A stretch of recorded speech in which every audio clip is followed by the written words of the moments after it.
Yo. What's going on, y'all? Long time no see. Hope you guys are doing well, staying safe, having some fun, and enjoying your night. So, if you guys are here, you probably know what we're doing today. We're a day late for Fantasy House Live, but hey, we're going to do it today on a Thursday. So that just means our picks towards the end of the day, or at the end of the stream or / video, will just not include the Thursday night game technically. But yeah, so as per usual, we're gonna take care of, or not really take care of, but we're gonna take a look at the weekly review for week 8. Then we're gonna look up the updated power rankings for week 9. Staying along in that same vein, then we're gonna take a look at the week 9 games that are gonna happen and have technically started, and then finally we'll take our picks at kind of who we think is going to win in the remaining NFL games. So without too much further ado, let's get on into the action. Switch to our good old Fantasy House Live scene here, and as always we are going to start with the reviews. Boom. So week 8. There's another pretty big week in the Hooligan House. A lot of, not like a ton of movement, but you guys will see that once we get to the power rankings. But as far as the reviews go, let's go down the line. Starting at the top, we have All Hail the Sun God picking up the win this week against Young Guns by a score of 122-95. In the second game, we saw Team Ditka pick up the win over Bob's Burgers by actually a huge margin. I shouldn't say a huge margin, but one of the largest scorelines of the week, which was Team Ditka of 161 beating Bob's Burgers by a score of 161-110. Then moving on into the third matchup, we had CD's Nuts picking up the win against Better on Paper by a score of 143-105. And then skipping right along into the fourth matchup here, where D. Adams family unfortunately took the L this week against Team Nugent in another very high scoring affair between these two teams.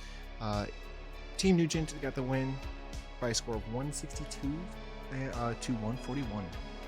Then if we move into our fifth matchup of the week, we have the reigning and defending champion and Kelsey Me Softly taking another L this week as they lost to Peanut Oil by a score of 124-107. Then finally, in our last matchup of the week, it saw the Desert Swarm picking up another W against the BJJs by a score of 110-91. So that one was actually pretty narrow on the week. But all right, so now we're gonna, as always, take a quick little dive-a-rooney into how some of these kind of broke down. So we'll get that loaded up. Drop this down. Move this over. Cool. And then we'll adjust the scene. Bam. All right.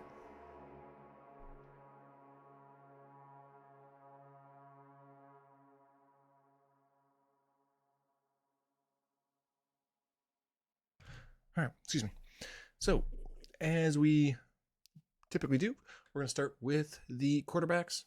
And for the Young Guns, Patrick Mahomes this week on a very much down week for the Kansas City Chiefs, who took home the L against none other than the Denver Broncos. So, obviously, down week for them. Mahomes only going to get 8 points. On the opposite side here for All Hail the Sun God, CJ Stroud, he didn't have the I wouldn't say typical 20 points that most CJ Stroud owners have come to know, but he did have a pretty respectable 14, so we'll take it in the loss to Carolina. Now, if we move into the running backs, we'll just stick with All Hail the Sun God. Austin Eckler came back to a 23, getting 23 points in the huge 30-13 win over the Bears. Then James Cook for the Young Guns, who has actually been having a pretty solid season, able to get 8 points in the win over Tampa. I know Buffalo also just added, I believe, Leonard Fournette and Rasul Douglas, so they're stacking up, that Buffalo team for sure. If we stick with the young guns here, we'll just roll on with the next set of running backs, which was Justice Hill, only able to get 9 points this week for him in the win over Arizona, while Jalen Warren for All Hail the Sun God, was able to get 7 points this week in the loss to Jacksonville. Now, if we move right along into the wide receivers, we'll stick with the acclaimed Sun God himself, Mr. Amon-Ra St. Brown, able to get 16 points this week in the win over the Raiders, while T. Higgins able to get 11 points in the win over San Francisco, which I don't think, I mean, myself included, I didn't really think that that the Bengals were going to blow them out as much as they did, but sheesh. Anyways, moving into the next set of wide receivers, we have for young guns here, Mr. Scary Terry, who was able to continue having a wonderful season, able to get 17 points this game, even though they lost to the Eagles by only 1 score, which was, I think, a shock to a lot of people, myself included. If we move on to All Hail the Sun God, Keenan Allen able to get 14 points this week in the win over the Bears.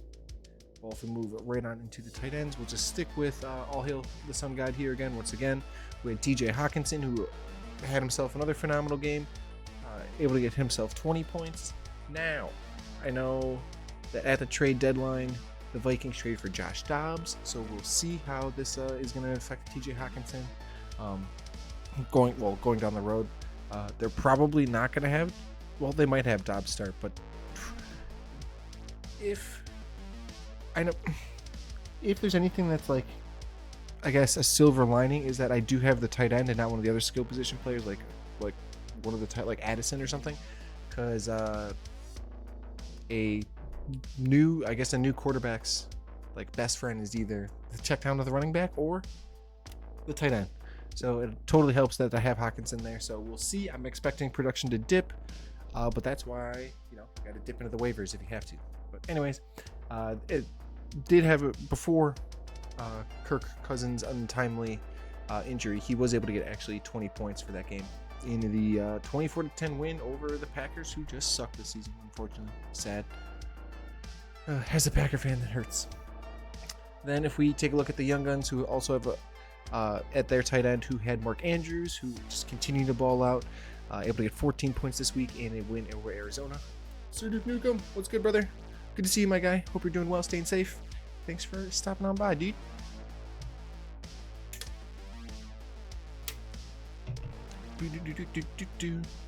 Let's see.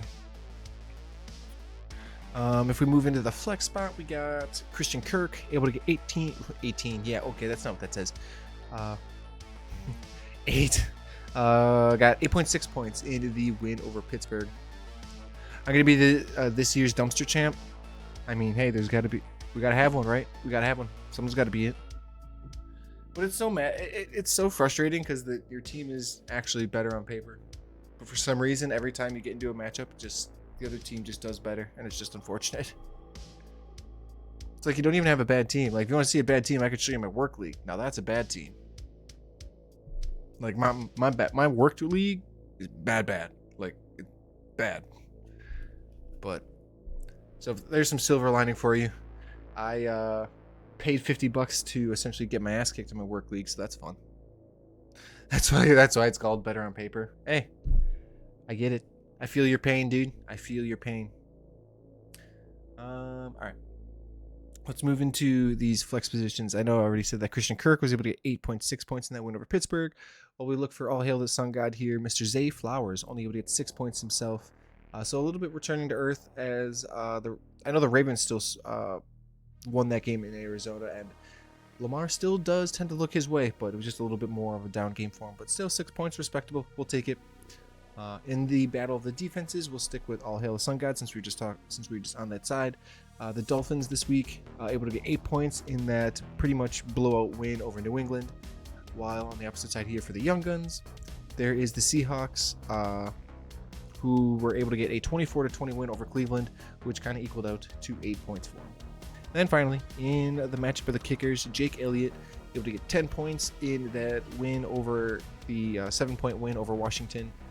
while Dustin Hopkins for All Hail the Sun God only able to get 8 points this week in the loss to Seattle. I only say 8 points this week because he had like 22 last week, which is just pretty much unheard of for a kicker, but he did his thing. All right, moving into the next matchup. It was Bob's Burgers and Team Ditka. Boom.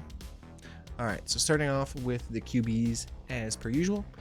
Jared Goff able to get 15 points in the win over the Raiders for Bob's Burgers, while Team Ditka's Baker Mayfield able to get 23 points. So actually a bit on the higher side for Baker these last few games, even though they still did lose to Buffalo. Then in the running backs, we had Jonathan Taylor, who's kind of continuing to work his way back into that Colts lineup, able to get 10 points in the loss to New Orleans, while Derrick Henry, some people thought this man was going to be traded at the trade deadline. He, matter of fact, was not able to get 16 points in that win over Atlanta, and he continues to be a focal point of that Titans offense, because if you guys were watching that game today, it seemed like that passing game is a little shaky with Will Levis at under center, which guess who has Will Levis in their work league? Yay. There's a reason I'm in last. That's also why I have Will Levis. I said screwed. I have no one else to go with. Anyways, we don't need to keep talking about that. So Derrick Henry able to get 16 points that week against Atlanta.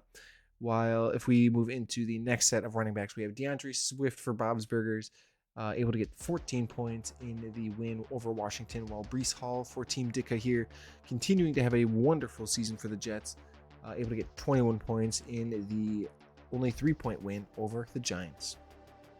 Then if we move into the wide receivers, we'll once again just stay with Team Ditka here in AJ Brown, who is just also having a phenomenal season this year, able to get 33 points in a huge win over Washington, while DJ Moore able to get only 9 points this week in a loss to the Chargers. DJ Moore unfortunately just kind of stuck with that suffering Bears offense at the moment. If we move into the next set of wide receivers, we have Rondell Moore, if we stick with Bob's Burgers here, able to get 4 points in the loss to Baltimore, while Mr. Jordan Addison for Team Ditka able to get 21 points in the win over Green Bay. And as I mentioned before, now Jordan Addison's production is one that I would expect to take a hit until Dobbs gets worked into the rotation more. And, you know, even that, it's going to take a little bit, because who knows, maybe even Addison isn't even the number one target for Dobbs. But we don't know. We don't know until Dobbs gets out on that field and starts whipping the ball. So we'll see what happens. Could be Hawkinson, could be another one, someone else on that offense. So we'll see what happens. You would expect that the rookie might still get some looks, but it'll be it's going to be a whole different offense for that man. Anywho, if we move into the tight ends, and we'll just stay with Team Ditka here, who had Sam Laporta, who was another rookie, just killing it for the Lions this season. Had 19 points this last week in the win over the Raiders. If we move on to the other side here for Bob's Burgers, Tyler Higbee able to get 9 points this week in a loss to Dallas, so actually pretty decent. If we move into the flex positions, we had Garrett Wilson able to get 17 points for Bob's Burgers here in the win over the Giants, while Deontay Johnson able to kind of, I think this is one of his first or second games back from injury, and just continuing to produce. Able to get 16 points this week in a loss to Jacksonville for Team Ditka. Then if we move into the defenses, the Jets able to get 10 points in that narrow win over the Giants, while the Lions for Bob's Burgers here able to get 14 points in a win over the Raiders. Then finally in the kickers, we have Matt Gay for Bob's Burgers able to get 10 points in a loss to New Orleans, while Jake Moody able to get 5 points in a loss to Cincy. All right.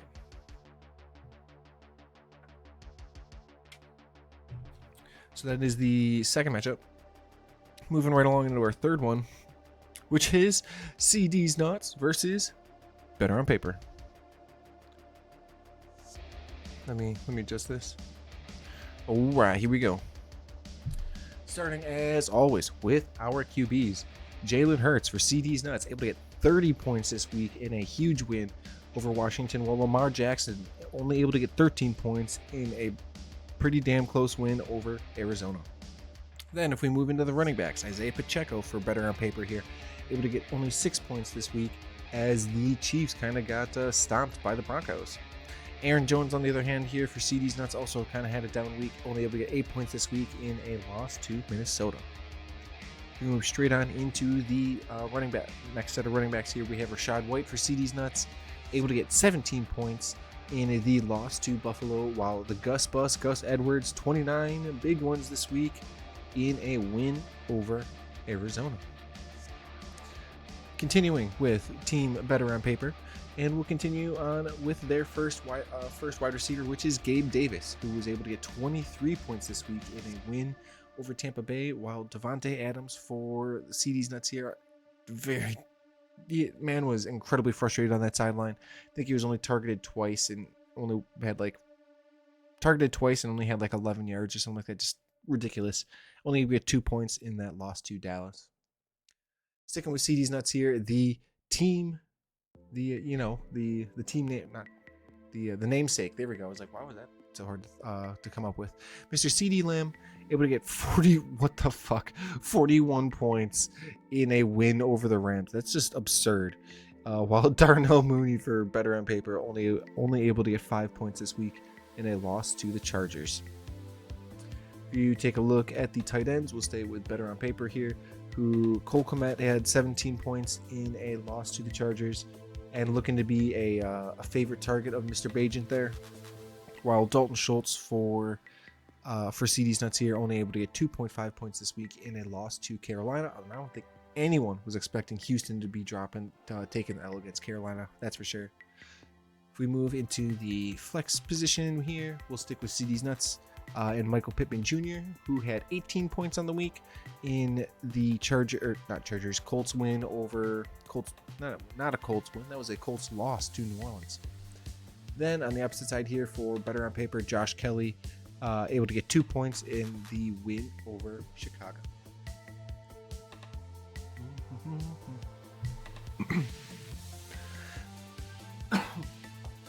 Then if we look at the defenses, the Cowboys able to get 16 points this week in a huge blowout win of the Rams, while the Niners only able to get 1 point in a blowout loss to the Bengals. And then finally, in the matchup of the kickers, we have Justin Tucker able to get 7 points in the win over Arizona versus Tyler Bass, for better on paper, who was only able to get 6 points. So actually pretty even scoreline between the both of these. For Buffalo, able to get 6 points this week in a win over Tampa.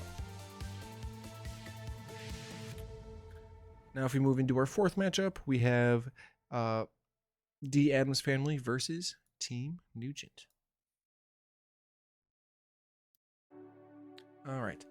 So starting at the top, we have for D. Adams family here, Tua Tagovailoa able to get 25 points this week in a win over New Orleans, while Justin Herbert for Team Nugent here able to get 27 points in a win over Chicago. Then if we move straight on into the running backs, we'll just stay with Team Nugent on this one. Jahmyr Gibbs able to get 29 points in the win over the Raiders, while Saquon Barkley for D. Adams family only able to get 15 points this week in a loss to the Chargers. Then if we just continue right on into the running back next set of running backs, it is Rahamondre Stevenson for D. Adams family able to get 7 points this week in a loss to Miami, while Raheem Mostert able to get 10 points this week in a win over New England. Sticking with Team Nugent, who had Jalen Waddle this week go off for 25 points in a win over New England, while Stephon Diggs for D. Adams family only able to get 16 points this week in a win over Tampa. Now, if we just continue on with these wide receivers, Mr. Devontae Smith for the Eagles was able to get 22 points in that win over Washington, while Puka Nacua for the Rams only able to get 7 points this week in a loss to Dallas. Staying with Team Nugent and moving on into the tight ends, it is Evan Engram, who had himself quite the productive week this week, able to get 16 points in that win over Pittsburgh, while George Kittle for D. Adams family able to get 23 points this week. So actually kind of a nice rebound for him, despite the fact they still lost to Cincy, able to get 23 points in that matchup. Moving straight on into the flex, we have Nico Collins for the Adams family here, able to get 7 points in that loss to Carolina, while Jamar Chase. It's kind of insane to me that Jamar Chase is in the flex spot, but that's just because of how my mind is reading it. Anyways, Jamar Chase able to get 25 points in that win over San Fran.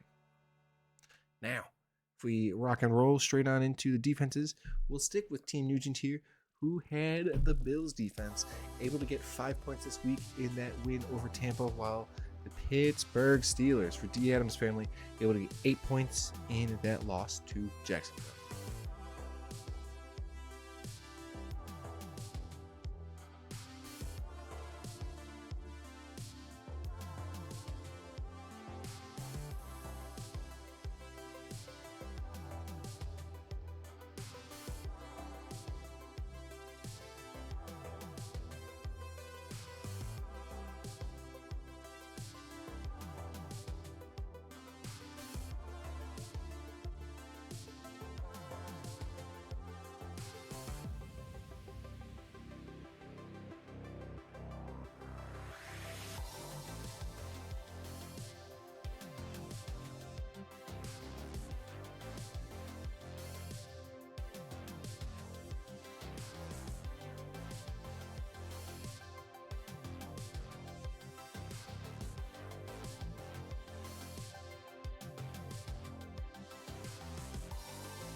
Whoops, helps if I unmute. Alright, so now we have the reigning and defending champions, Kelsey Me Softly taking on Peanut Oil. Starting off at first with the QBs, Mr. Trevor Lawrence able to get 17 points this week in the win over Pittsburgh, while Josh Allen able to get 32 points this week, sheesh, in the win over Tampa. Then if we go into the running backs, we have Josh Jacobs going off for 16 points in the win over Detroit, while Bijan able to get 12 points in the loss to Tennessee for Kelsey Me Softly. Now staying with Kelsey Me Softly here, and Kenneth Walker, who's only able to get 8 points this week in the win over Cleveland. Then for Peanut Oil, Alvin Kamara able to get 27 points in the win over Indy. Now if we move into the wide receivers, we'll stick with Peanut Oil and Marquise Brown, who was able to get 15 points this week, while Brandon Ayuk for Kelsey Me Softly was able to get also able to get 15 points, although both those wide receivers kind of more or less tied out. Then if we go into the next set of wide receivers, it is Josh Downs from the Colts, able to get 14 points this week in a loss to New Orleans, while Michael Thomas able to get 10 points in the win over Indy. Then if we go into the tight end spot, we have Travis Kelce able to get 11 points this week in a loss to Denver, while Tyler Conklin put up a goose egg in the win over the Giants for Peanut Oil. Hate to see it. Then if you move into the flex spot, we'll just stick with Peanut Oil on this one, and Cooper Kupp, who was able to get 6 points in that loss to Dallas, while Adam Thielen, on the other hand here, for Carolina, was able to get 15 points in the win over Houston. Then if we go into the defensive spot, we'll do... What do you mean we'll do? So if we move into the defenses, the Chiefs got 12 points this week in the loss to Denver, while the Browns were able to get 4 points in the loss to Seattle. All right, and then finally is the kickers. First up for Kelsey Me Softly, it was Kaimi Fairbairn, who was able to get 1 point in the loss to Carolina, while Young Ho Koo was only able to get 12 points this week in the loss to Tennessee. And then in our final matchup of the week, it saw Desert Swarm picking up another win over the BJJs. All right, starting off with the QBs once again. So the BJJs had...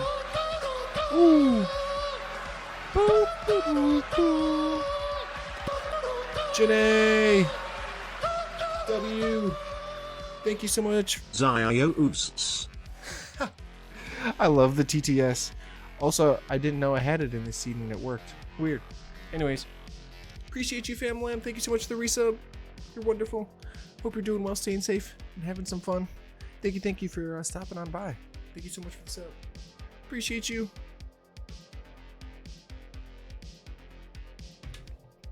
All right. We did already cover yours and Duke's matchup already, though. It was a bit of an ass whooping. Anyways, so if we continue with this last kind of review matchup, the BJJs unfortunately lost to Desert Swarm.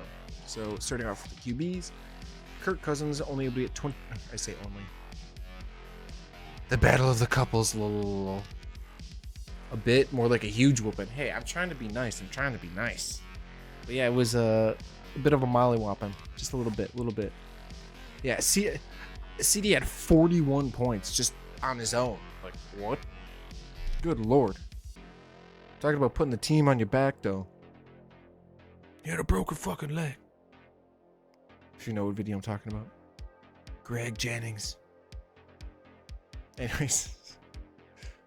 Yeah, if he didn't go off, it would have been closer. For sure, dude. Like, Rams just could not stop him to save their lives. Alright. If we take a look at Mr. Kirk Cousins, Mr. Torn Achilles himself, I say only, but he was able to get 22 points this week in a win over Green Bay, while for the Desert Swarm here, 21 points for the young Mr. Irrelevant Brock Purdy in the loss to Cincy. If we move right on into the running backs, CMC for the BJJs had 29 points this week in a loss to Cincy, while the Desert Swarm and Tony Pollard only able to get 6 points in that insane blowout win over the Rams.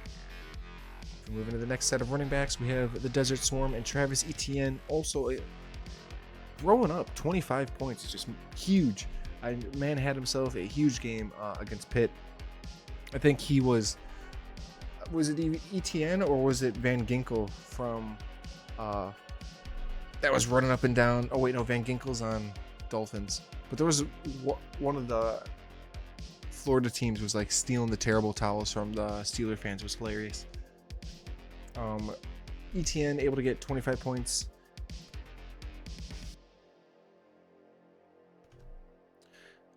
In the win over Pittsburgh, while Damian Pierce for the BJJs only able to get 4 points this week in the loss to Carolina.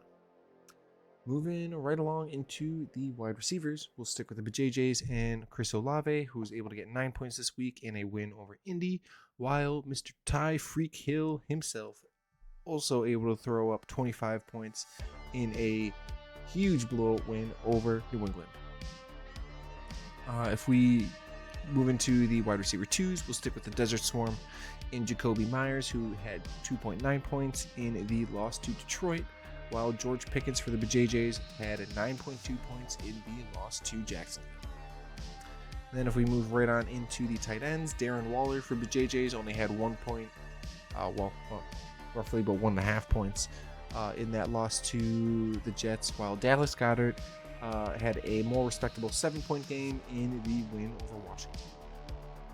Then if we move into the flex spot, we have Alexander Madison, who was able to pick up 4 points this week in the win over Green Bay, while Drake London for the Desert Swarm here was able to pick up 10 points in that loss to Tennessee. Then, if we move into the defenses, going back to the BJJs, they had the Falcons, who only put up 2 points this week in a loss to Tennessee, while the Ravens able to put up 6 points in that win over Arizona. Then, finally, in the matchup of the kickers, staying with the Desert Swarm, it was Mr. Anders Carlson for the Packers, only able to get 4 points in that loss to the Vikings, while Mr. Blake Groupie for the Saints able to get 8 points in the win over Indy. Alright, that concludes the reviews. So now we're going to move on into our updated power rankings. Alright, let me... I gotta pull up one thing.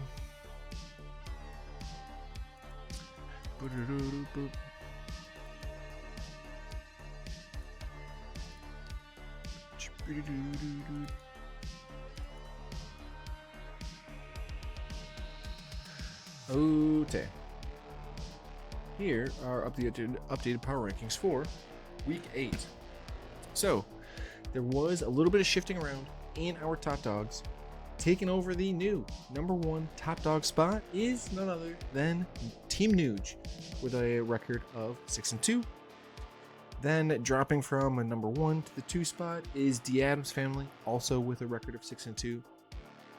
Then in our 3rd spot is the Desert Swarm, who also fell. They fell from the 2nd spot. They also have a record of 6-2. Staying in the 4th spot is once again All Hail the Sun God, also with a record of 6-2. So there is technically a 4-way tie for first right now.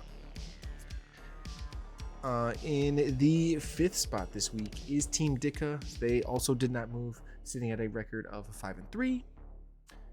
Sitting again and with no movement. In the 6th spot is Peanut Oil, sitting at a record of 5-3. Then if we get into the 7th spot, it is CD's Nuts, who is able to jump up to the 7th spot with breaking 500 on the season with a record of 4-4. Then falling into the 8th spot this week is our reigning and defending champ in Kelsey Me Softly, who has a 3-5 record. Then staying at number 9 is once again number 9. Staying at number 9 is once again the Young Guns, who sit at 2-4 on the, or sit at 2-6 on the season. Well, I'm reading this old one to tell where they jumped from. Then up to 10th out of the dumpster fires this week is Bob's Burgers at 2-6.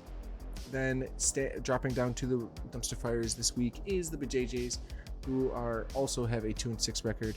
Then finally, in unfortunately dead stinking last and has not moved yet, is Better on Paper with a record of 1-7. All right. Now we go on into the preview. So let's take a look at how week 9 is kind of shaping up.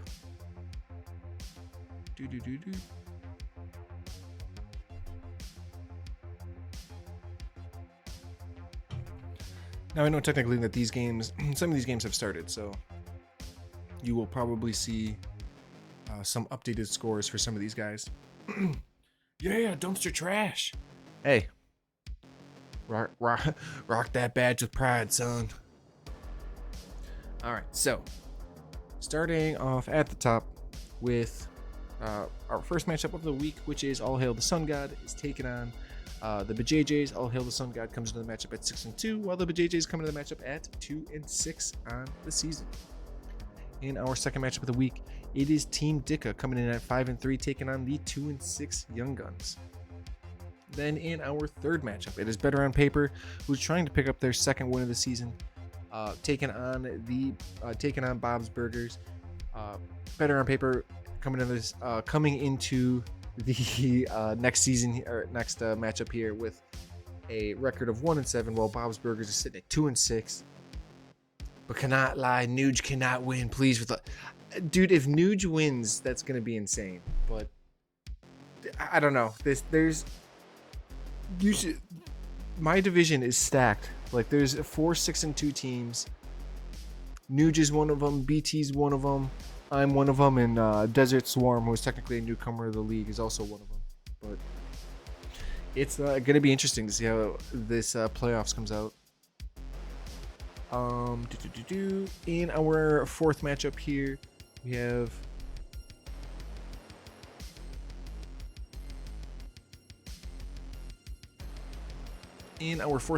have Team Nugent coming in at 6-2 on the season, taking on CD's Nuts, who is at 4-4, so they break even at 500. Then, if we move into the second to last matchup, we have Peanut Oil sitting at 5-3 on the record, taking on the Addams Family, sitting at 6-2 on the season. And then finally, in our last matchup, we have the reigning and defending champs, in Kelsey Me Softly, sitting at 3-5 on the season, taking on the Desert Swarm, who are at 6-2. Okay, doke. Now we are going to take a kind of a little bit of a deeper look into some of these matchups. Kind of take our picks at who's gonna do better. Some of these will already have stats because obviously this is now, we usually do these on Wednesdays, but we did not do it on Wednesday, so we were doing it on Thursday. So some of these are obviously gonna have some scores. So let's get into it.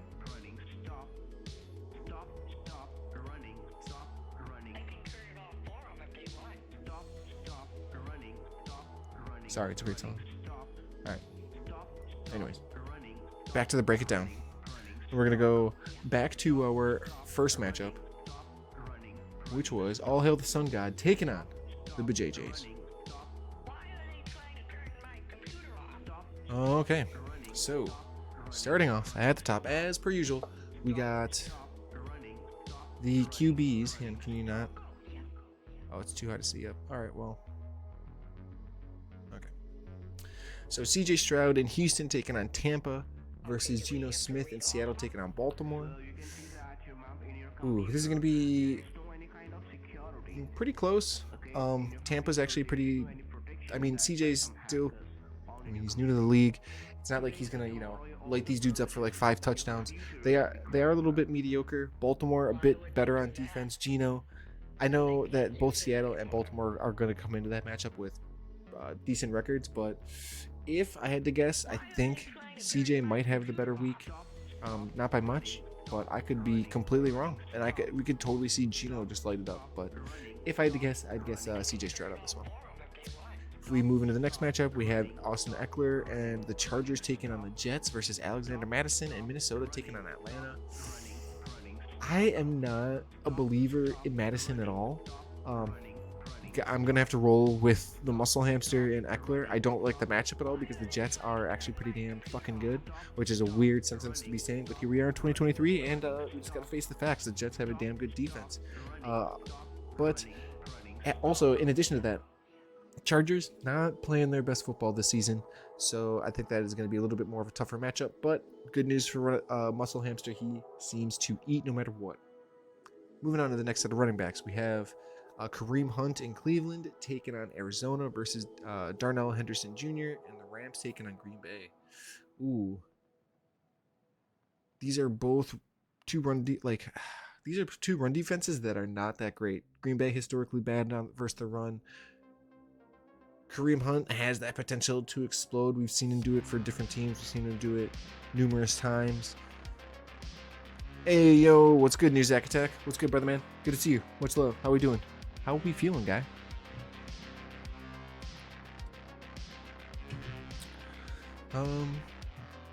Let's say, I think,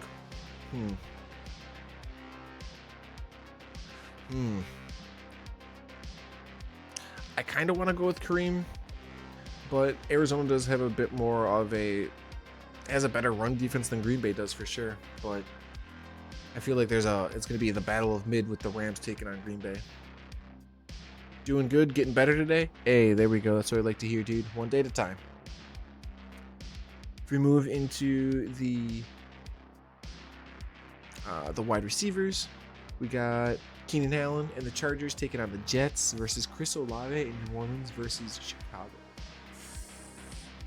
Ooh, probably gonna go with Olave and Chicago on this one. Bears defense, I mean, if Olave takes all the looks from Johnson, then it could be a little bit more of a mediocre scoring day for him, but I say play people against the Bears. Anyways, just wanted to say hi. Hey, appreciate you stopping in and saying hi, dude. Always means a lot. Want to pop in and say hi before bed? Hey, well, you go get some sleep, dude, and have a killer day tomorrow, and we'll catch you next time, dude. Appreciate it. Get rid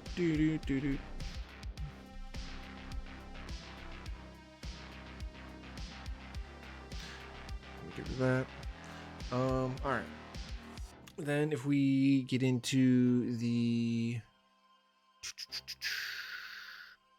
Yeah, I would say Olave or play Olave on that one, just because that Jets secondary is going to be lethal, and the Chargers offense is so kind of mediocre this season. I think Keenan Allen might be in for a little bit of a dud ski, whereas Olave definitely has more of a ceiling there in my opinion.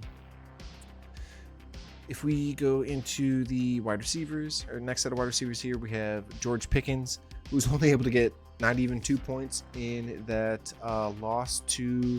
the win over Tennessee. He was able to get 2 receptions for -1 yards and missed on he would have had a touchdown, but he could not get his other foot in bounds. Then we got, let's see. Hang on, I got something in my eye.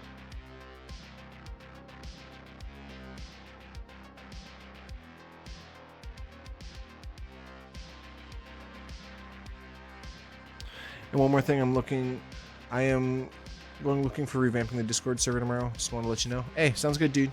Hell yeah.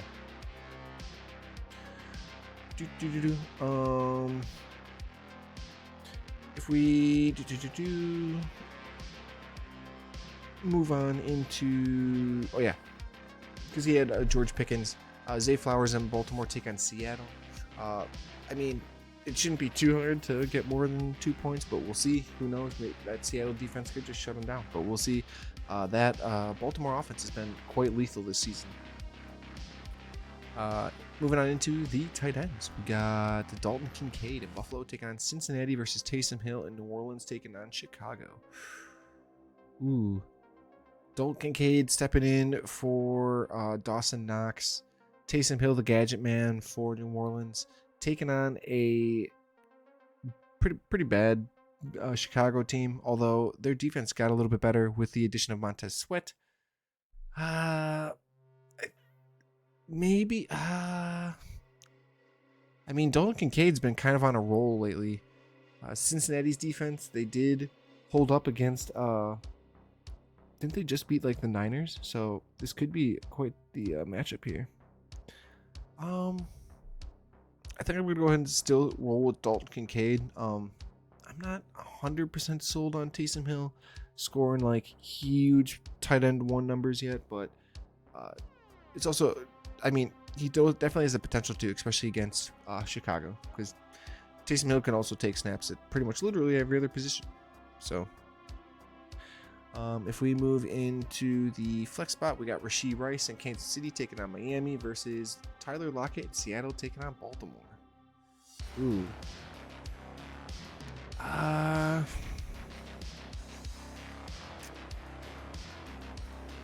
Honestly, I kind of like Lockett's chances better more, even though Rashee Rice is looking to be kind of like that number 1 wide receiver right there. Right now I'll say number 1 wide receiver that isn't a tight end named Travis Kelce.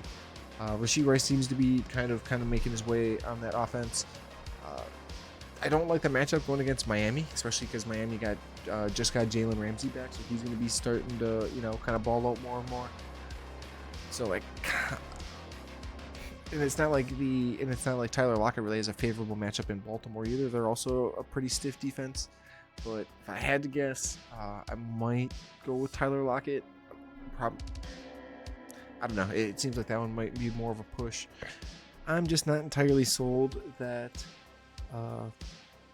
Rashee Rice will be, able to get separation and just, lose everyone. I know they're going to be focused on Kelce, but if they focus up on Kelce, I still feel like it's going to be all up to Rice. But I mean, who knows? Maybe Rashee Rice is him and he can.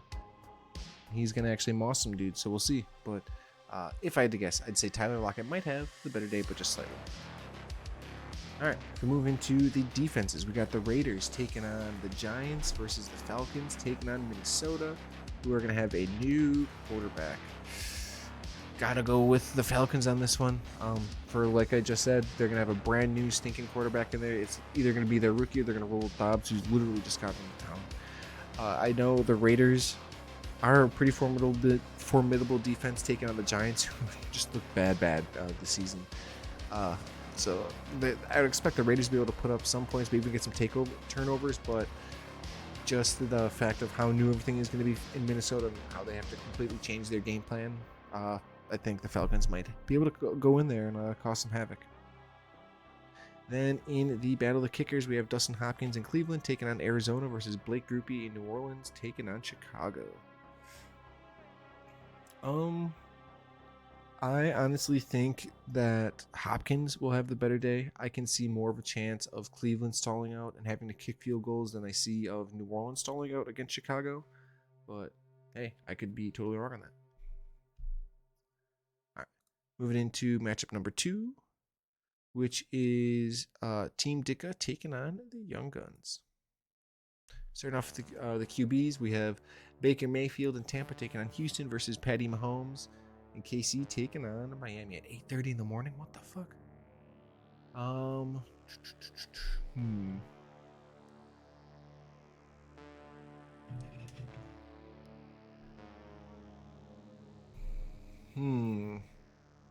I mean, senses are telling me to go with Patty Mahomes, but Tampa could get kind of stifled with Houston. Same thing with Patty Mahomes. We saw him only throw up 8 against Denver. I say it again. Denver. So that could be, hopefully that's just an anomaly, but Miami is better than Denver, so we'll see. But this one, and Houston did just also get beat by Carolina, so Baker has the potential to go off on this one. But I'm going to go ahead and say that Mahomes is going to do Mahomes things and bounce back from that weird fluky game last week. Moving to the running backs, we have James Cook in Buffalo taking on Cincy versus JT in Indy taking on Carolina. I'm going to say that JT is going to have the bigger day than James Conner. Leonard Fournette working his way into that system there. Probably, unfortunately, going to eat into his carries just a hair. Or maybe it'll make James Conner work even harder. But either way, the matchup is just too good to ignore for JT. Moving into running back 2, we have Breece Hall and the Jets taking on the Chargers versus Zach Moss and Indy taking on Carolina. I'm going to have to say Breece Hall again, or Breece Hall in this case. He's just having too phenomenal of a season. He's used all the time, and he makes huge plays all of the time, going up against the Chargers, who are kind of middle of the pack. So I could totally see this one being a shootout, in which case he's also, like I said, he's one of the main parts of that offense. So I totally see him being able to put up bigger numbers against Zach Moss, who is the number 2 back behind none other than JT. We move into the wide receivers. We have A.J. Brown in Philly taking on Dallas versus DK Metcalf and Seattle taking on Baltimore. I'm going to have to roll with A.J. Brown on this one, even though they are taking on Dallas. A.J. Brown is just so fucking good, and he's having an insane season right now. I wouldn't put anything... I wouldn't put money against that, man. You know what I'm saying? DK, kind of up and down season, taking on Baltimore, who is... actually a damn good defense, and he's also currently carrying that questionable designation into the week. Moving into the next set of wide receivers, we just saw Deontay Johnson on Thursday Night Football here go off for 22 points, so he's already off to a great start, while Scary Terry McLaurin in Washington take on New England. So I can't really make a pick on that one because that one's already started, but we'll see how Scary Terry matches up. Can he return something that kind of close to him? If we look at tight ends, we have Michael Mayer in Las Vegas taking on the Giants versus Mark Andrews in Baltimore taking on Seattle. Gonna have to go with Mark Andrews here. He's once again one of the main targets, apart from Zay Flowers, that Lamar loves to throw to. So I would expect Mark Andrews to have another good day against Seattle. Moving into the flex spots, we have Jordan Addison in Minnesota taking on Atlanta versus T. Higgins and Cincy taking on Buffalo.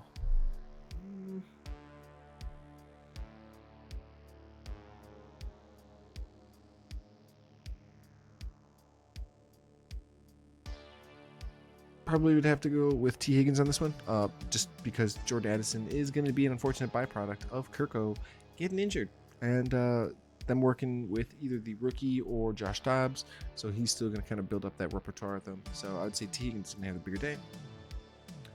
In the battle of the defenses, we have the Jets taking on the Chargers versus the Saints taking on Chicago. I'm going to go with the Saints big time in this one, picking apart the Bears. That Bears offense is god awful right now. Saints defense is actually pretty fucking good. Don't get me wrong, the Chargers offense is mediocre this season, and the Jets is also a good defense, but I think we're going to see more points out of that Saints. You're going to get more points from the Saints defense. Then if we go into the kickers, we have Jake Elliott and Philly taking on Dallas versus Jason Sanders, and Miami taking on KC.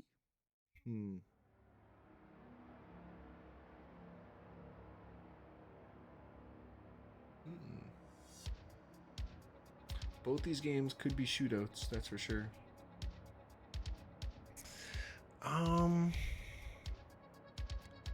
Jason Sanders playing in Germany.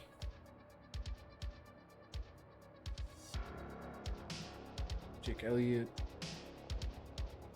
Looks like they're playing in Dallas.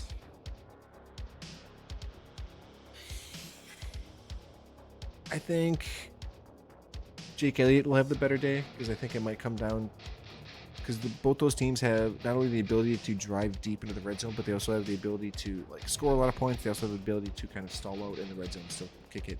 And Jake Elliott is one of the best kickers in the league right now. So we'll roll Jake Elliott on that one. All right, moving into our third matchup. It is Better on Paper taking on Bob's Burgers. All right. Starting off at the top, we got Lamar Jackson.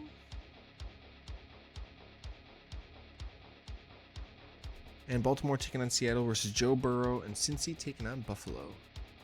Ooh. Damn.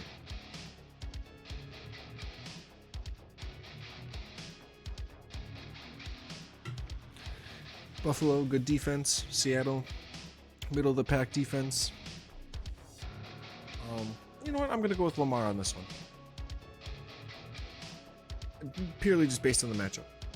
If we go in the running backs, we had Derrick Henry already go off for 19. So hopefully we'll see something kind of close by Pacheco. I wouldn't expect 19 or 20, but who knows? Maybe he can get a receiving touchdown in there against Miami, which is totally possible. But we'll see on Sunday at 8:30. Moving into the next set of running backs, we have Gus Edwards, the Gus Bus, Baltimore taking on Seattle versus DeAndre Swift, and Philly taking on Dallas. Ooh. I'd roll with Gus Edwards on this one, only because Seattle is not as good as defense as Dallas is, so I think Swift might be not in for tough sledding, but, in for some tough sledding, and it just might not get as many points. Moving into the wide receivers, we have Gabe Davis in Buffalo going against Cincy versus DJ Moore in Chicago taking on New Orleans. Gotta easily go with Gabe Davis on this one. New Orleans is a pretty stiff defense. They're definitely going to stick to DJ Moore. I think if the Bears are rolling with Bajan too, that's also going to be like their rookie QB, so of course they're gonna clamp down on that guy. If we move into the next set of wide receivers, we have Darnell Mooney in Chicago taking on New Orleans versus Rondell Moore in Arizona taking on Cleveland. Even though Cleveland is one of the best defenses in the league right now, I'm still going to take Rondell Moore. I just don't trust in Mooney very much. Mooney's role in that offense, especially with Bagent under center. Moving into the tight ends, we have Tyler Higbee in the Rams taking on Green Bay versus Cole Kmet in Chicago taking on New Orleans. Honestly, I think Higbee might have the better day. Green Bay is historically bad against tight ends as well. And I think, I don't even know if Stafford's going to play, but if he does and his hand hurts, he might be checking it down to his tight end a lot. If we move into the flex spots, we got Joshua Kelly and the Chargers taking on the Jets versus Garrett Wilson and the Jets taking on the Chargers. Got to roll with Garrett Wilson on this one. Chargers secondary, I mean, they're typically not a joke, but I think given how much Garrett Wilson's position in that and role in that offense, I think it nets him more carries and opportunities than it will for Joshua Kelly in his offense. In the defensive spots, we have the Rams and the Rams taking on Green Bay versus the Eagles taking on Dallas.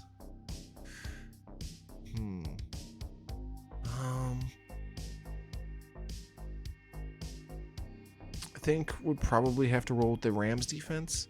You could see Aaron Donald get a few sacks. Could also kind of want to expect that Mr. Jordan Love is probably going to throw a couple picks.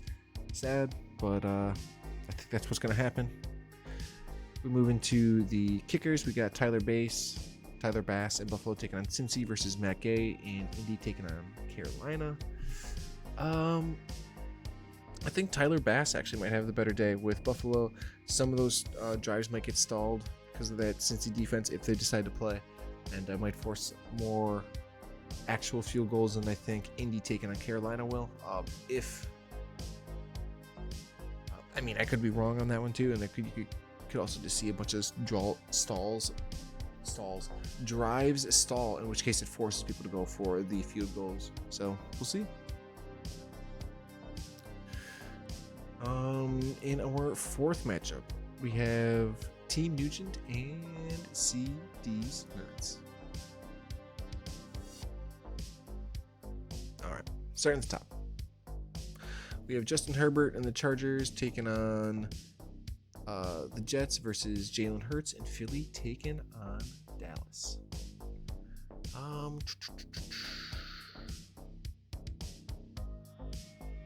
Probably Jalen taking on Dallas. I know it sounds kind of weird because Dallas is such a good defense, but Justin Herbert, I feel like, has been, and that Chargers offense has been pretty inconsistent, and the Jets defense is just that good. Whereas Jalen Hurts also is just that good where he can put up numbers. So we'll see, but my guess is that Jalen Hurts will have the better numbers this week. In the running back situation, we have Raheem Mostert in Miami taking on KC versus Aaron Jones in Green Bay taking on the Rams. Might have to say Raheem Mostert on this one. He seems to be more involved in his offense than Aaron Jones is on his. Not only that, but Aaron Jones Love can't even hit Aaron Jones for some of his passes, so that's also going to impact it. So I think Raheem Mostert, just being in a more complete offense at the moment, is going to have a better week against KC, even though it is against KC, who does have a damn good defense. In the next set of running backs, we have Kenneth Gainwell and Philly taking on Dallas versus Rashad White and Tampa taking on Houston.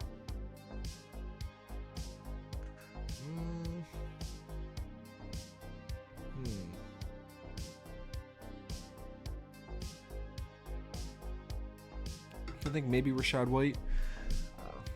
Houston's defense probably is mediocre, but I think I know just Rashad's that he's a dog, so he's going to be able to still do some damage, but I think he'll have the better day than Gainwell. In the wide receiver matchup, we have Devontae Adams and the Raiders taking on the Giants versus Jalen Waddle and Miami taking on KC. I roll with Jalen Waddle on this one, just because I think the Raiders announced that they're going to roll with Aiden O'Connell as QB and not Jimmy G. So, yeah, Porte. If we move to the next set of wide receivers, we have Puka Nacua and the Rams taking on Green Bay versus CD and Dallas taking on Philly. I'm going to guess Puka Nacua is going to have himself a field day against Green Bay. Moving on into tight ends, we got Trey McBride in Arizona taking on Cleveland versus Dalton Schultz and Houston taking on Tampa.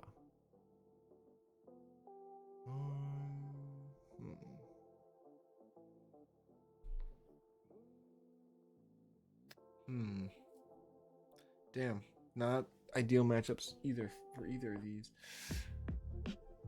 Tampa has good D, has a mid D, but decent linebackers. Cleveland, one of the best defenses in the league this year. I'd have to go with Dalton Schultz, I guess, but not by much. If we go into the flex spot, we got Jamar Chase and Cincy taking on Buffalo versus Michael Pittman Jr. and Indy taking on Carolina. Got to go with Pittman Jr. Just picking on the matchup here because Carolina kind of stinks, and if Minshew Mania can hit Pittman Jr., you could be killing it. But Jamar Chase could also has the potential to go off against the Buffalo Bills defense, who has shown some vulnerabilities at times. Speaking of the Buffalo Bills defense, it is who they are one of the choices this week as they take on Cincy while the Cowboys take on Philly. Ooh.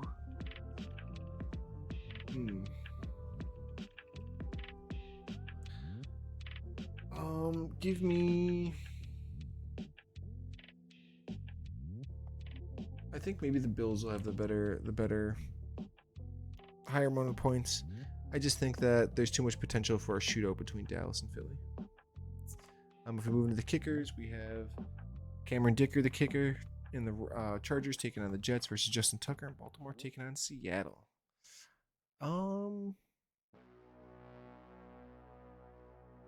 I think the Charger and Jets game has more of a potential for field goals, so I'm going to go with Cameron Dicker.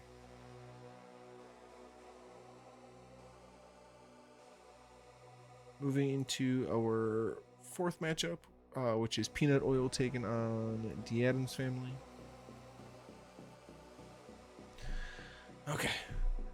Starting off with the QBs again, we have Josh Allen and Buffalo taking on Cincy versus Tua, and Miami taking on KC.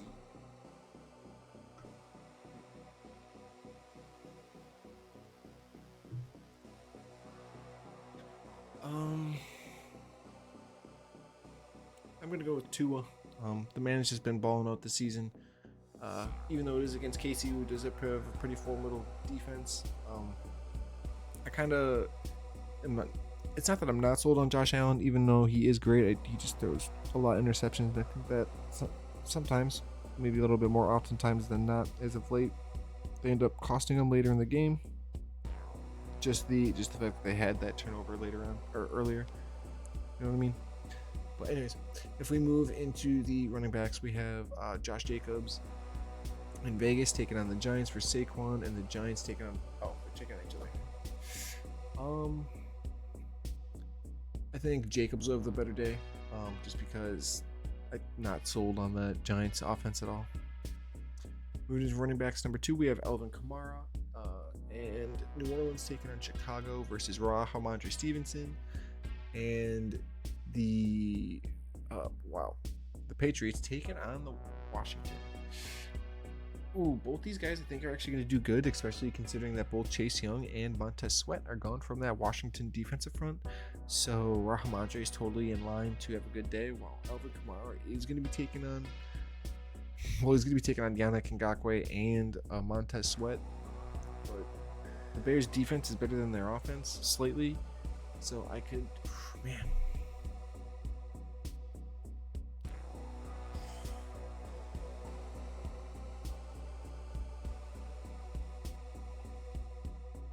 I think I'm going to go with Kamara just because it's the Bears that are technically doing worse at the moment.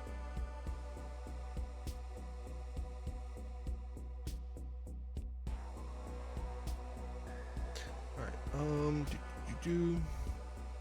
if we move into wide receivers, we have Marquise Brown in Arizona taking on Cleveland versus Stephon Diggs in Buffalo taking on Cincy.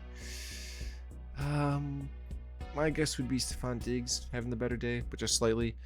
Once again, it's purely kind of like matchup based. Cincy, a little bit more mediocre. Cleveland, one of the better offenses.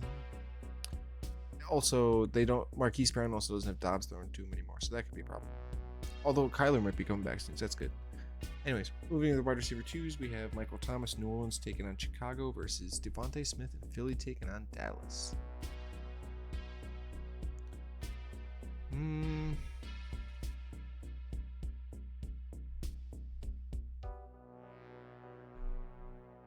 Probably.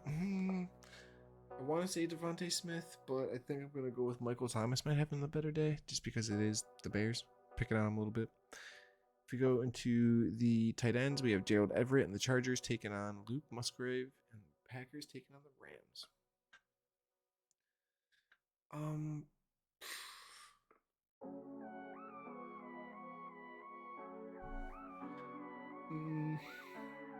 I mean, neither of these matchups is ideal.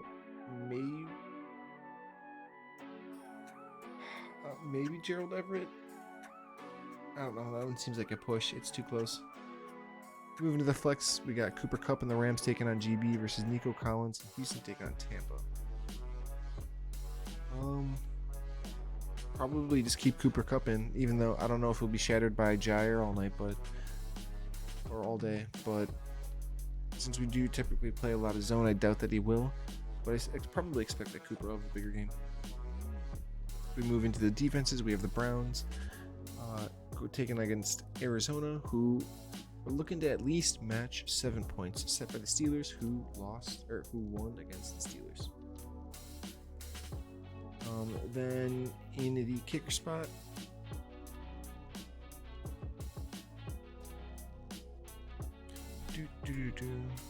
Young Wei Koo in Atlanta taking on Minnesota versus Evan McPherson and Cincinnati taking on Buffalo. I think Evan McPherson will have the better day, just like for a lot of the other reasons for the kickers. For my reasoning for the other kickers, that matchup has potential where people will stall out in the red zone and thus have to kick field goals. So, all right, and lastly, we have the reigning and defending Kelsey Me Softly taking on the Desert Swarm.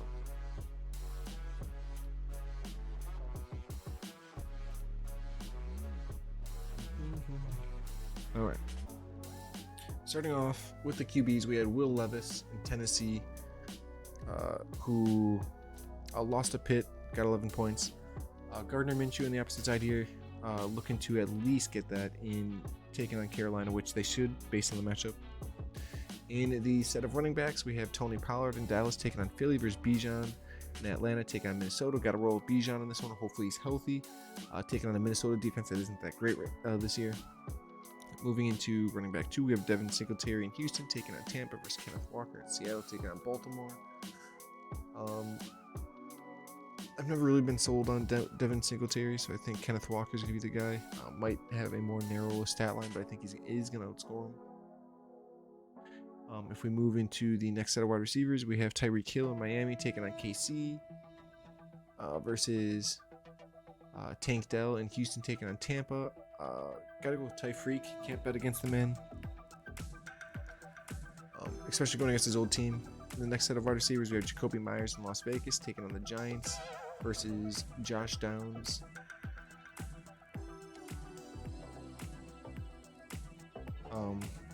And taking on Indy taking on Carolina. Ooh.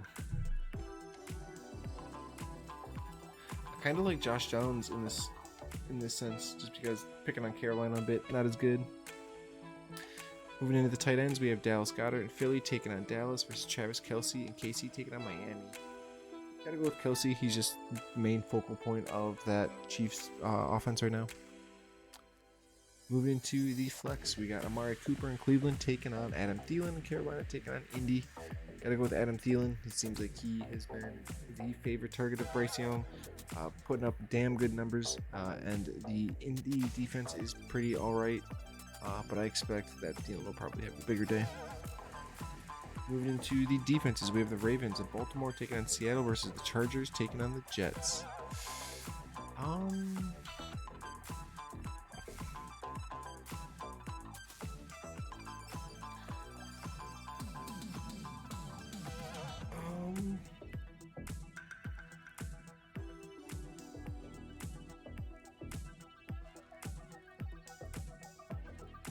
Maybe the Ravens, just because the Jets could put up some points and make it a shootout. If we move into the final kind of category here, it's the kickers, and it's Brandon Aubrey in Dallas taking on Philly versus Kyrie Fairbairn in Houston taking on Tampa. Might go Brandon Aubrey on this one. The kid is damn good, and he might be needed to make some field goals when, surprise, surprise, when some drives stop. All right, and that brings us to the end of that. So we covered the what was it, week 8 review, the updated power rankings, the preview for week 9. The only thing left to do now is make our picks for the remaining games.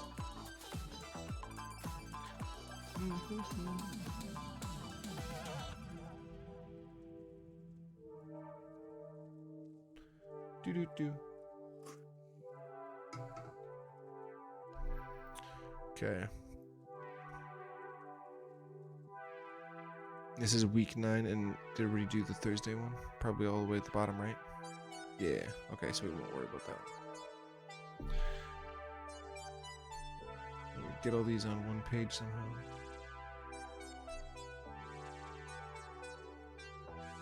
Why is it all weird?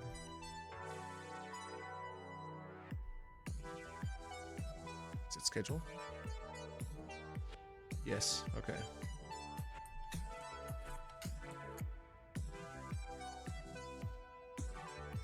Okay, let me use this tool.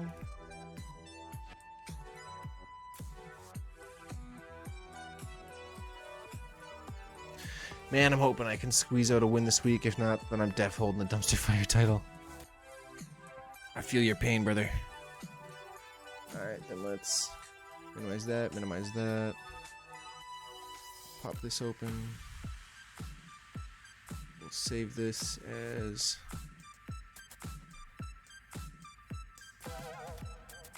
I sometimes laugh when people talk about down years for me, because a lot of times down years for me are career years for most quarterbacks. I'm so glad it worked. Man! You got that right, Stephen A. To be more exact, he's the baddest of bad men. Watching Aaron Rodgers play football this year was like watching Bob Ross paint.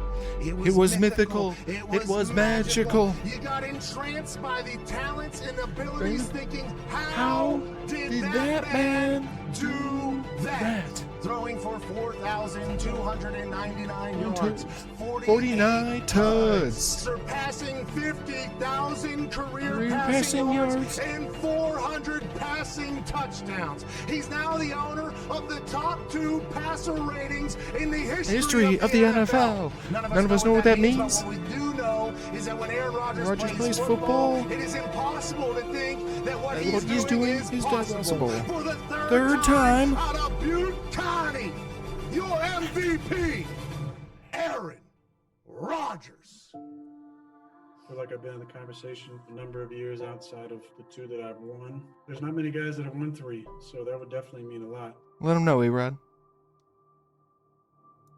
Let him fucking know. I miss him. Miss him already. J-Love, you suck! Anyways. Alright, let's get into these picks here. We'll close out. I'll change this display window to...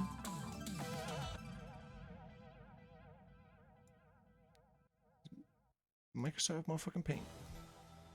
Why is it not displaying? Okay, we're just gonna say fuck you. Do display.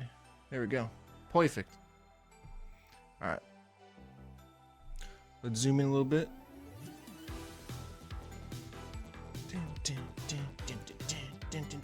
Well, we gotta cross this one out. Because this one is already done.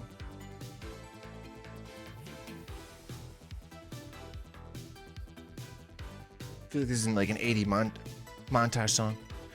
Should be doing like some boxing. Anyhow. Alright, so we got Dolphins, Chiefs. Man. And this is going to be in Berlin, I think. In the early fucking mornings. Give me... Mahomes and the boys. Is Mahomes going to be feeling better? Yeah, man. Give me the Chiefs. Vikings, Falcons. Falcons. Ravens, Seahawks. Ravens. Browns, Cardinals. Browns. Packers, Rams. Rams. Buccaneers, Texans. Fuck.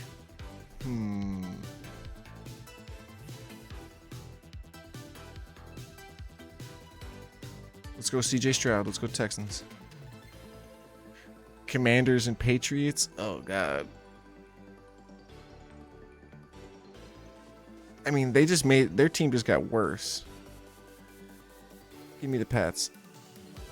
Saints, Bears, Saints. Colts, Panthers, Colts. Giants, Raiders. Give me the Raiders. Eagles, Cowboys. Give me the Eagles. Bills, Bengals.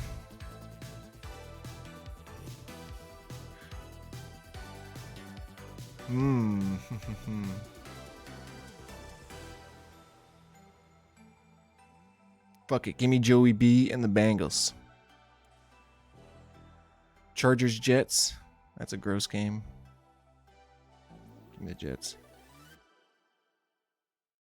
All right. Those are our picks. Could be better, could be worse. Sick. Save. Boom. All right, y'all. Well, close out of that. Well, we did it. We made it through yet another episode of Fantasy House Live. These things used to take like several hours, but now they really only take about an hour and a half. But yeah, that is where I'm gonna call this one because it's almost 2 o'clock in the morning. So we're probably just gonna hang out. I'm probably not gonna restart up the stream after this. So thank you guys in stream for hanging out. If you guys are watching this on YouTube because they exported over this later, thank you very much. If you do enjoy the content, please feel free to hit that subscribe button. Additionally, as you know, we're still building up this place even slower nowadays as we've kind of taken a little backseat to doing the streams every day. But other than that, let's see, what did we do? We covered the Week 8 review and went over all the action from last week. I took you guys through the updated power rankings and show you who all of our new top dogs are. Then we went through we went through the preview for Week 9 and kind of take a look at all of this week's action and kind of made our picks into the players that we thought were going to do better. And then finally, as the kind of the cherry on top to doing these little stream/videos, is that we have been doing taking our picks of each NFL week at which team we think is going to win. It's been, kind of fun. Some weeks we've been up. Actually, we've been seeing the field pretty good, except for I think like 1 week where we barely got above 500. But yeah, other than that, thank you guys for hanging out a little bit. I hope you guys had some fun and kind of vibed out while we talked about some football, some good old footy football. If you guys, like I said before, if you guys enjoyed the content, please feel free to follow, comment, subscribe, all the good stuff. And other than that, I will catch you guys next time. Hope you guys enjoyed it, and I will see you later. Peace out, stay safe, much love, and I'll see you next time. Bye.